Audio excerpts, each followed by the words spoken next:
예수님께서 다시 오시는 그 재림의 종이 땡 하고 치게 되면 어떤 일이 있게 되겠습니까? 바로 우리의 아빠 아버지 되시는 하나님 아버지와 사랑하는 아들 딸 하나님의 백성들이 만나는 날이기 때문에 지금 하나님께서도 저 하늘에서 우리 사랑하는 아들 딸들을 여러분들을 바라보고 계시면서 흐뭇하게 웃고 계시며 그 마지막 재림의 종이 땡 하고 칠 때를 기다리고 계시는 줄로 믿습니다. 그렇습니다, 여러분. 그러한 말씀, 주님께서 오실 날을 기다리고 계시는 그 하나님 아버지의 마음을 담고, 또한 주님께서 속히 오신다는 그 예언의 말씀이 이루어지겠다고 하는 그 예언의 말씀이 기록된 마지막 결론 같은 말씀, 그게 바로 오늘 본문의 말씀입니다. 그래서 오늘 본문 요한계시록 22장 6절부터 21절까지의 말씀은 요한계시록 전체의 핵심과도 같은 결론의 메시지입니다. 그런데 요한계시록을 시작하고 있는 1장의 말씀과 요한계시록을 마치고 있는 22장의 말씀은 서로 짝을 이루는 말씀이라는 것을 발견할 수 있습니다.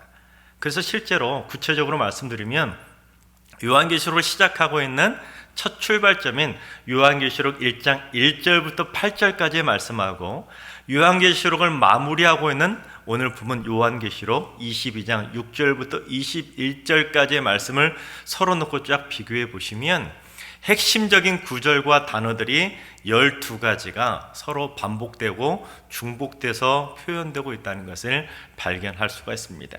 그러니까 요한계시록 1장과 요한계시록 22장의 말씀은 서로 중복되고 반복되는 가장 핵심적인 말씀을 통해서 요한계시록의 말씀을 양쪽에서 다 둘러싸고 있는, 감싸고 있는 말씀이 바로 1장과 22장의 말씀이라는 사실입니다. 그래서 서로 그처럼 1장과 22절에서 반복되고 있는 핵심적인 구절 몇 구절을 말씀드리면 1장 1절에 하나님이 종들에게 보이시려고 라는 구절하고 나의 천사를 보내요, 그의 천사를 보내요, 그리고 반드시 속히 일어날 일, 이러한 말씀 구절이 오늘 보면 22장 6절에서 그대로 반복되고 있습니다. 또한 1장 3절에서 때가 가깝다, 이 구절은 오늘 본문 10절에서 반복되고 있고, 말씀을 지키는 자는 복이 있다, 이 구절도 오늘 본문 7절에서 그대로 반복되고 있는 것을 발견하게 됩니다. 그런데 1장과 22장 그 말씀 중에서 서로 반복되고 있는 12가지 구절 중에서 가장 핵심되고 핵심되는 구절이 기록된 구절이 어떤 말씀이냐면 오늘 본문 7절 말씀입니다. 오늘 본문 7절을 봉독해 보겠습니다. 보라, 내가 속히 오리니 이 두루마리의 예언의 말씀을 지키는 자는 복이 있으리라 하더라. 그렇습니다. 요한계시록 1장 1절에서는 반드시 속히 일어날 일이다, 그렇게 표현했는데 이 말은 예수 그리스도께서 반드시 속히 이 땅에 오실 것이다, 이것이 바로 요한계시록이 가르쳐주고 있는 가장 핵심 구절이라는 사실입니다. 특히 내가 속히 오리라, 이 구절이 오늘 본문 22장에서는 7절과 12절, 20절에서 3번이나 반복되고 있는 것을 보게 됩니다. 또한 1장 3절에서 언급된 예언의 말씀이라는 표현도 오늘 본문을 보시면 10절과 18절과 19절에서 3번이나 반복되고 있는 것을 확인하게 됩니다. 그런데 요한계시록에서는 22장 전체에 계속 반복되는 표현이 있는데 바로 숫자 3을 통한 표현입니다. 즉 완전 숫자 3을 통해서 하나님의 예언의 말씀은 완전하다라는 것을 요한계시록은 계속 반복해서 표현해주고 있었는데, 그러니까 요한계시록은 예수 그리스도께서 속히 오신다는 그 예언의 말씀의 가장 핵심적인 주제인데, 그 핵심적인 주제를 통해서 하나님의 말씀, 요한계시록의 두루마리의 말씀은 처음과 마지막을 아름답게 완전하게 감싸고 있다는 것을 언급하고 있는 것입니다. 또한 요한계시록 1장 8절을 보시면 하나님께서 스스로 자신을 가리켜 뭐라고 선포하시냐면 나는 알파요 오메가다, 그렇게 선포하셨습니다.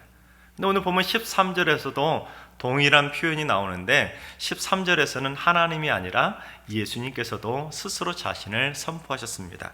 오늘 본문 13절을 봉독해 보겠습니다.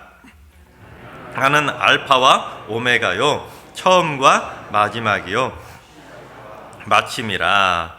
즉 예수님께서도 하나님과 동일하게 나는 알파와 오메가요, 처음과 마지막이요, 시작과 마침이라는 것입니다.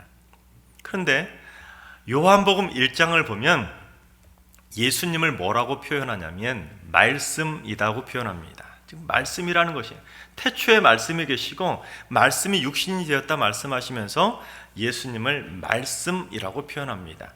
이 말은 무엇을 의미하느냐? 예수님께서는 성경 말씀의 알파와 오메가가 되시고 성경 말씀의 처음과 마지막이 되시고 성경 말씀의 시작과 마침이 되신다라는 것을 의미하고 있다는 것입니다. 그러니까 오늘 본문에서 제가 말씀드렸던 것처럼 요한계시록 1장부터 요한계시록 22장에 나와 있는 그 반복되고 있는 12가지의 중요한 핵심 구절들, 그 중에서도 예수 그리스도께서 반드시 속히 오신다는 그 예언의 말씀, 그 핵심 주제가 요한계시록만 둘러싸고 있다기보다는 사실은 성경 66권 전체를 둘러싸고 있는 핵심 구절이자 요한계시록의 또한 성경 말씀 전체의 겉표지다, 그렇게 말씀할 수가 있다는 것입니다. 그렇습니다. 예수님께서 속히 오신다, 그 예언의 말씀은 성경 66권 전체를 관통하고 있는 하나님의 말씀의 가장 핵심적인 메시지입니다. 그렇습니다, 여러분. 예수님께서는 반드시 속히 오실 줄로 믿습니다. 우리 모두 다 그 말씀을 붙잡고 그 말씀대로 지키는 복 있는 자들이 다 되시기를 주님의 이름으로 축원합니다. 근데 여러분, 주님께서 속히 오신다라고 말씀하셨을 때 여러분 그 속히라는 단어를 여러분 어떻게 생각하십니까? 많은 성도들이 주님께서 속히 오십니다, 때가 가까이 왔습니다 말은 하는데 그때마다 사람들이 입술로는 아멘 하고 받아들이긴 하지만 마음속으로는 솔직히 말하면 에이 설마 지금도 안 오셨는데 오실까? 내가 살아있을 때 오실까? 그렇게 의심하는 성도들도 있다라는 것입니다. 여러분 왜 그렇습니까? 솔직히 말하면 내가 속히 오신다고 말씀하셨음에도 불구하고 속히라는 단어에 걸맞지 않게 예수님께서는 지금도 안 오셨기 때문입니다.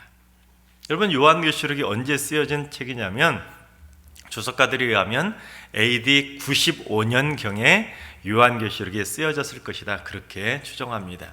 그렇다면 예수님께서 사도 요한에게 말씀하셨을 때 내가 속히 올 것이다 말씀하셨는데 그렇다면 올해로 몇 년이 지난 겁니까? 벌써 1926년이 지났는데 아직도 예수님이 올 기미가 안 보이지 않습니까? 그러다 보니 많은 성도들이 충분히 에이 설마 내가 죽을 때까지 오실까 하는 그런 생각을 할 수도 있다는 것입니다. 하지만 내가 속히 오리라 이 말씀을 문자 그대로 시간적인 개념으로만 생각하니까 그런 문제가 발생할 수가 있습니다. 여러분 속히 오리라고 말씀할 때 온다는 표현, 이 헬라어 단어가 엘코마이라는 단어인데 엘코마이가 오늘 본문에 어떤 형태로 쓰였냐면 현재 진행형의 의미로 쓰였습니다. 그러니까 속히 오리라 이것을 실제적으로 제대로 해석한다면 주님께서 속히 오고 계신다라는 표현으로 해석할 수가 있다는 것입니다. 속히 오고 계신다는 말은 또한 무엇을 의미하겠습니까? 시간적인 개념, 지금 속히 오고 있다라는 표현만 담고 있다기보다는 오고 있다는 건 무슨 말입니까? 반드시 온다는 거 의미 아니겠습니까? 그만큼 주님께서 속히 오신다는 것은 시간적인 개념만 담고 있는 것이 아니라 주님께서는 반드시 지금 오고 있는 것처럼 반드시 다시 오실 것이라는 의지적인 표현도 함께 담고 있다는 것입니다. 근데 오늘 본문에는 주님께서 그처럼 속히 오신다, 때가 가까이 다가왔다, 그렇게 아무리 말을 해도 사람들이 보여지는 그 반응이 천차만별로 달라진다는 것을 언급하고 있는데 그 다양한 반응을 어디에 표현하고 있냐면 우리 11절 말씀을 봉독해 보겠습니다. 불의를 행하는 자는 그대로 불의를 행하고 더러운 자는 그대로 더럽고 의로운 자는 그대로 의를 행하고 거룩한 자는 그대로 거룩하게 하라. 그렇습니다, 여러분. 아무리 주님께서 속히 오실 것이다, 때가 가까이 이르렀다, 그렇게 아무리 말을 해도 말씀을 들으려고 하지 않는 사람들은 들은 척도 하지 않고 눈 하나 깜짝하지 않고 오히려 여전히 그대로 불의를 행하거나 더럽고 악한 일을 계속해서 하더라는 사실입니다. 그러나 이 구절에서 우리가 잘 생각해 봐야 될 문제는 무엇이냐면, 그렇게 말씀하시면서 그처럼 불의를 행하거나 더럽고 악한 일을 행하는 자들은 예수를 안 믿는 자들만 그렇게 한다, 그런 단서가 붙어 있는 것이 아니라는 것입니다. 이 말은 예수님께서 속히 오신다, 때가 가까이 이르렀다, 그렇게 아무리 말을 해도 예수 믿는다는 성도들조차도 불의를 행하고 더럽고 악한 일을 계속하는 그러한 불의한 성도들이 오늘날에 있다라는 것을 경고하고 있다는 것입니다. 그러나 주님께서 속히 오신다는 그 예언의 말씀을 붙잡고 주님의 재림을 기다리면서 하루하루 의롭고 살려고, 거룩하게 살려고, 경건하게 살려고 몸부림치는 그러한 사람들은 더욱더 의롭게 살고 거룩하게 살 수 있도록 더욱더 격려해 주라고, 그 말씀이 바로 오늘 본문 11절의 말씀인 것입니다. 그러니까 예수님께서는 사도 요한에게 하나님의 말씀을 무시하는 자들이 아니라 하나님의 말씀을 듣고 더 의롭고 거룩하게 경건하게 살려고 살아가는 사람들을 더 격려해서 더 경건하게 살려고 힘을 주라, 격려의 메시지가 바로 11절이라는 사실입니다. 그러니 요한계시록 말씀은 어떤 말씀입니까?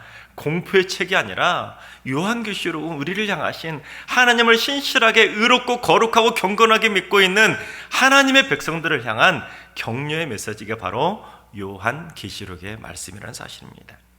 그래서 주님께서도 그처럼 의롭고 거룩하게, 즉 경건하게 사는 자들에게 뭘 주시겠다고 약속해 주셨는데, 뭘 주시겠다고 약속하시는지 우리 12절을 봉독해 보겠습니다.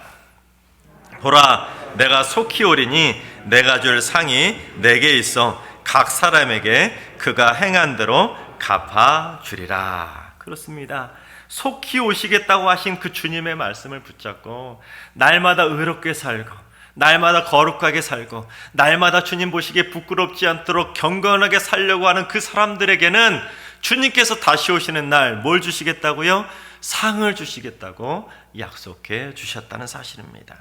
하나님께서 사랑하신 여러분, 우리 모두 다 주님께서 속히 오신다는 그 말씀을 들었음에도 불구하고 여전히 하나님의 말씀을 무시하고 더럽고 악한 일을 일삼는 불의한 성도가 되는 것이 아니라 주님의 말씀을 붙잡고 날마다 의롭고 날마다 거룩하고 날마다 경건하게 살아감으로 말미암아 주님께서 약속하신 그 상을 우리 모두 다 받게 되시기를 주님의 이름으로 축원합니다.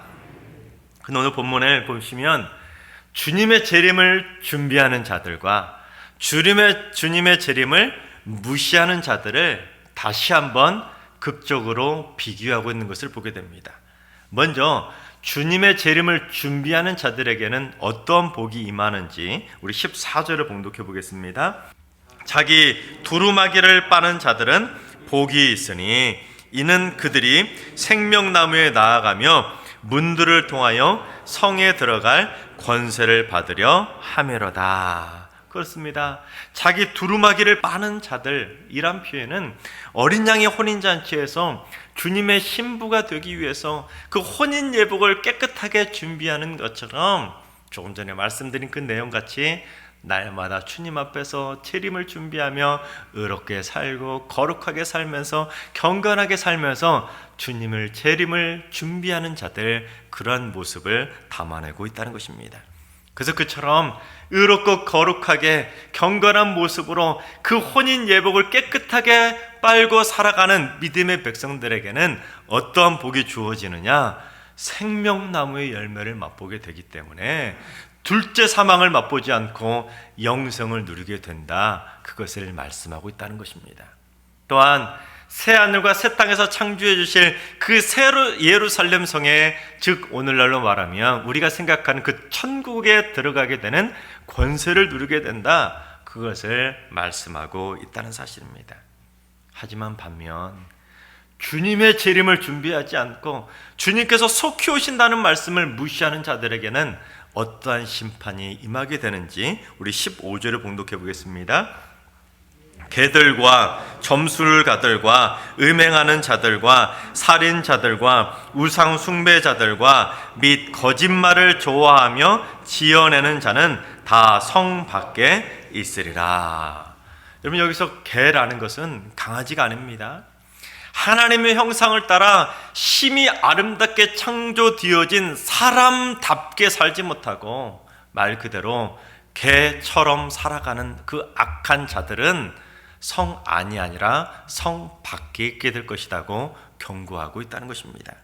그리고 점술가들과 음행하는 자들과 살인자들과 우상 숭배자들도 성 안이 아니라 성 밖에 있게 될 것이다 경고하고 있고, 마지막으로 거짓말을 좋아하며 지어내는 자, 이 구절을 현대어 성경은 거짓말을 밥 먹듯이 하는 자라고 번역합니다. 이것은 무엇을 의미하느냐? 거짓 선지자들이 거짓말을 밥 먹듯이 지어내면서 하나님의 백성들을 미혹하고 있다는 것입니다. 그런데 여러분, 예수님을 인격적으로 만나본 사람이 예수님을 기다리는 것하고 예수님을 인격적으로 만나보지 못한 사람이 예수님을 기다리는 것하고는 천지 차이로 차이가 있습니다. 따라서 사랑하는 주님을 인격적으로 만나본 사람은 그 사랑의 마음이 있기에 주님을 기다리는 시간이 더디다고 불평하는 것도 아니고, 주님의 재림을 준비하지 않는 것이 아니라 이제 오나 저제 오나 주님의 사랑을 기다리면서 행복하게 주님 오심을 기다릴 수가 있다는 사실입니다. 그것이 바로 주님의 재림을 기다리는, 재림에 준비하는 자들의 믿음의 모습이라는 사실입니다. 그런데 초대교회 성도들이 그처럼 희망의 호흡을 담아서 간절하게 주님을 기다리면서 외쳤던 말이 있었습니다. 무슨 말인지 우리 요한계시록 22장 20절을 봉독해 보겠습니다. 이것들을 증언하신 이가 이르시되 내가 진실로 속히 오리라 하시거늘 아멘. 주 예수여 오시옵소서. 즉, 사랑하는 주님을 만나봤던 제자들, 초대교회 시절에 그 예수님의 모습을 봤던, 예수님의 모습을, 행적들, 예수님의 말씀을 들어봤던 그 초대교회 성도들은 주님께서 속히 오신다고 그 말씀을 들었을 때 어떤 마음이 있었겠습니까? 예수님을 만나봤었기 때문에 주님이 다시 오시겠구나, 속히 오시겠구나, 그런 행복한 마음으로 주님을 기다릴 수가 있었다는 사실입니다. 그래서 주 예수여 어서 오시옵소서라고 간절한 외침을 할 수가 있었다는 사실입니다. 그런데 여기서 주 예수여 오시옵소서라는 이 구절은 사실 사도 바울이 고린도전서에서 이미 언급했던 표현입니다. 우리 고린도전서 16장 22절을 봉독해 보겠습니다. 만일 누구든지 주를 사랑하지 아니하면 저주를 받을지어다. 우리 주여 오시옵소서. 그렇습니다. 주를 사랑해야, 그 사랑의 맛을 맛봐야 주 예수여 오시옵소서라고 외칠 수가 있는 것이지, 주님의 사랑을 맛보지 않은 자들은 주님이 오신다고 해도 무시하는 것이고 주님이 오시라고 말하지도 못하기 때문에 결국에는 성 밖으로 쫓겨나는 저주를 받게 된다 경고하고 있다는 사실입니다. 그런데 헬라어 원문을 보시면 바울이 우리 주여 오시옵소서라는 이것을 헬라어로 기록한 것이 아니라 아람어로 기록했다는 것을 알 수 있습니다. 독특하게 아람어로 표현했는데, 아람어라는 것은 참고로 유대인들이 히브리어와 더불어 공용어로 사용했던 그 언어가 바로 아람어입니다. 그래서 예수님께서도 이 아람어를 자주 표현하셨는데, 달리다 굼, 에바다, 엘리 라마 사박다니, 또는 아빠 아버지 할 때 아빠라는 단어가 바로 아람어입니다. 그렇다면 바울은 이 주여 우리 주여 오시옵소서라는 것을 아람어로 뭐라고 표현했냐면, 여러분 많이 들어보셨을 것입니다. 마라나타라고 기록해 놓았습니다. 근데 우리는 흔히 그냥 편의상 마라나타라고 발음을 하고 있지만, 솔직히 말하면 마라나타라는 단어의 원뜻을 제대로 살려서 발음을 하려면, 의미를 살리려면 띄어쓰기를 잘해야 됩니다. 무슨 말이냐면 이 마라나타는 띄어쓰기에 따라서 그 의미가 완전히 달라지기 때문입니다. 먼저 이 띄어쓰기를 어떻게 하냐? 마라나타라고 띄어서 발음을 하게 되면 오늘 본문에 나오는 것처럼 우리 주여 어서 오시옵소서라는 청유형의 의미로 해석할 수가 있습니다. 그런데 마라나타라고 외치면 우리 주여 오시옵소서라는 그런 의미도 있지만 또 다른 의미로 우리 주님 오고 계십니다, 즉 오십니다라는 현재 진행형으로도 해석할 수가 있다는 것입니다. 그런데 우리 한글 성경들은 그처럼 번역을 두 종류로 달리 번역하고 있는데 헬라어 성경들을 쭉 보시면 헬라어 성경 가운데서는 오히려 띄어쓰기까지 다르게 하고 있다는 것을 발견할 수가 있습니다. 그래서 헬라어 성경 가운데서는 어떤 헬라어 성경에서는 마라나타라고 기록되어 있는데 어떤 헬라어 성경에서는 중간을 띄어서 마란아타 이렇게 기록되어 있는 것들을 보게 됩니다. 그렇다면 마란아타는 무슨 의미냐? 그것은 바로 주님께서 오셨습니다라는 뜻입니다. 그러니까 과거에 이미 주님께서 오셨습니다는 과거 완료형의 의미라는 사실입니다. 그러니까 마라나타 이 의미는 발음과 그 띄어쓰기에 따라서 과거와 현재와 미래 시제까지 함께 담고 있는 그러한 고백이라고 할 수가 있다는 것입니다. 그래서 마란아타 이렇게 외치면 주님께서 이미 우리에게 오셨습니다라는 그 과거의 신앙의 고백을 담아서 주님 앞에 고백드리는 신앙의 표현인 것이고, 마라나타 외치면 주님께서 지금 오고 계십니다, 주님을 지금 믿고 있는 신실한 현재의 믿음의 고백을 담고 있는 것이며, 또한 마라나타 외치는 그 외침 가운데는 앞으로 미래에 주님께서 속히 오실 것이라는 미래에 대한 희망찬 소망까지 다 담고 있는 너무나 귀한 믿음의 표현이라는 사실입니다. 그래서 헬라어 성경 본마다 어디에서는 마란아타, 어디에서는 마라나타 이렇게 다르게 번역하고 쓰고 있고, 또한 한글 성경도 어디에서는 주 예수여 오시옵소서 그렇게 청유형으로 번역하고, 어디에서는 주 예수님 오십니다라는 현재 진행형으로 번역하고 쓰고 있다는 것은 무엇을 의미하겠습니까? 이것은 실수나 오타라기보다는 하나님의 분명한 메시지가 있다는 사실입니다. 즉 주님의 재림을 기다리는 그 믿음의 마음을 가진 사람들은 마란아타와 마라나타 그 두 가지 외침을 다 하면서 주님께서 과거에 내 마음에 찾아와 주셨고, 주님께서 현재 지금도 내 마음에 찾아오고 계시고, 주님께서 앞으로 미래에 내게 찾아와 주실 것이라는 과거와 현재와 미래의 신앙 고백을 다 담고 있는 너무나 귀한 믿음의 외침이라는 사실입니다. 그래서 그 삼중적 믿음의 고백을 담고 있는 마란아타와 마라나타의 외침을 하게 되면 어떻게 살겠습니까? 마지막 재림의 종이 칠 때까지 그 사랑하는 주님을 기다리면서 행복하게 기다릴 수가 있게 된다는 사실입니다. 하나님께서 사랑하신 여러분, 마란아타, 마라나타 이 삼중적 믿음의 고백이 바로 우리 승력의 모든 성도들의 신앙의 고백이 될 수 있길 바랍니다. 그리고 그 말씀 붙잡고 날마다 더 의롭게 살려고 몸부림치시고 더 거룩하게 살려고 몸부림치는 경건한 하나님의 자녀들이 다 되어서 우리 모두 다 재림의 종이 땡 하고 치는 그날 우리 모두 다 하나님께서 예비하신 새 예루살렘 성에 들어가서 생명나무 열매를 맛보고 영생 복락을 누리게 되시기를 주님의 이름으로 축원합니다.